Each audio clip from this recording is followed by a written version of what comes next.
What's going on, everybody? It's Kyle Vinnick.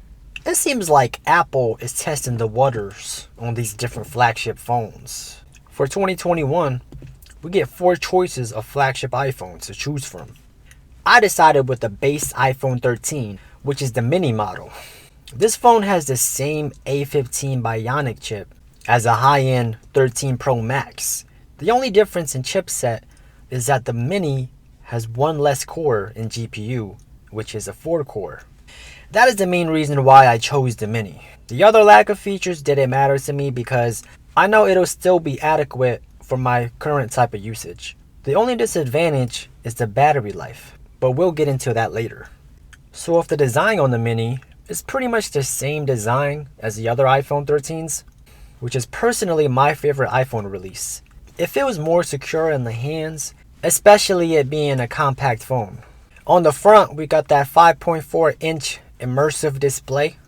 Within this small body, it features Face ID, double loudspeakers, Apple Pay, and Qi wireless charging, keeping up to date with new features despite it being significantly smaller than the standard size iPhone, which has a 6.1-inch display.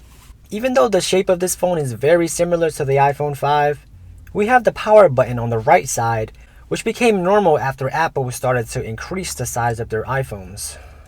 You have a ceramic shield front, glass back, and aluminum casing that feels high quality. It weighs 4.97 ounces, which is heavier than the iPhone 5, but almost half the weight of the Pro Max, which is 8.46 ounces. It's also rated IP68, meaning that it has a maximum depth of 6 meters in water for up to 30 minutes.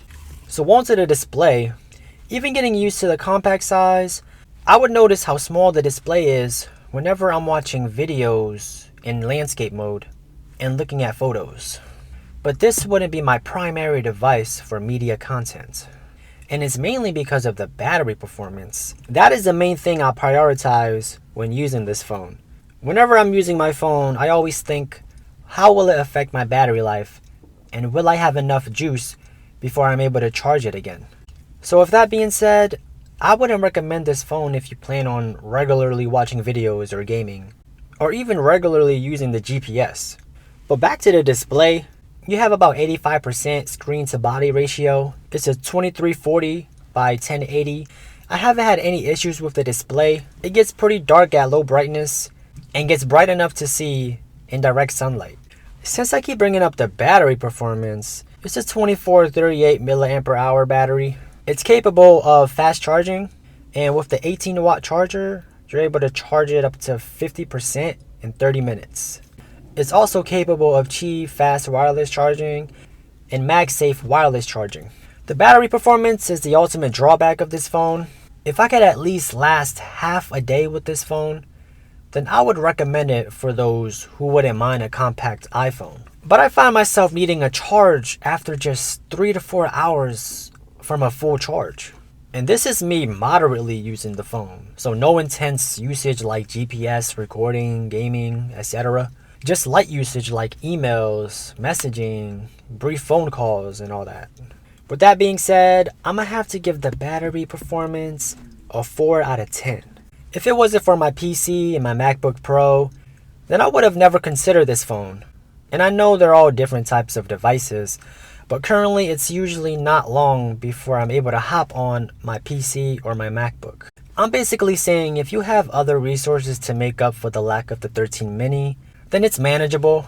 But I know most people wouldn't have the 13 mini as their first option because of the weak battery life. Before we get into the performance, as of this video, the 13 mini is upgradable to the latest software, iOS 15.2.1. We got that A15 Bionic chip, 4GB of RAM, and a 4-core GPU. I rarely get any hiccups, but when I do, it comes from the Amazon app. Nothing wild, just a slight pause with music that plays in the back. But obviously, that's an issue with the Amazon app, not iOS itself. Because of the poor performance on the 13 mini, I'm not much of a power user on this phone, but the less intense games like Subway Surfer, it loads up quick with zero lag in the gameplay. And the 4GB of RAM feels more than enough to keep the phone consistent when bouncing to previously used apps. The main camera is a 12 megapixel with OIS, and the second is a 12 megapixel ultra wide lens. So the selfie cam is also a 12 megapixel and is also able to record in 4K. My previous iPhone was an iPhone XS Max, which was a 2018 release, and that didn't have an ultra wide camera. And to experience it on the 13 mini, I'd rather have this over the telephoto lens. Even though the megapixel seems low compared to the competition, I still find the pictures taken on this phone very detailed. Colors are accurate, not too washed out or too saturated. But one downside of the camera is how weak the autofocus is. I find myself needing to keep a steady hold before snapping a picture, even in good lighting. Although I made it seem like this iPhone 13 mini wouldn't be a good buy, I still plan on using this phone as my daily driver for at least a year. Throughout my experience with the 13 mini, it makes me think how impressive it would be if a phone this size would keep up with the high-end 13 Pro Max. I feel like that should be how this phone should evolve. A compact phone with the highest end performance? That's what I'm trying to see. But anyways, that's gonna do it from me. As always, comment down below and let me know what you think about the video. And make sure you subscribe for the latest. Later!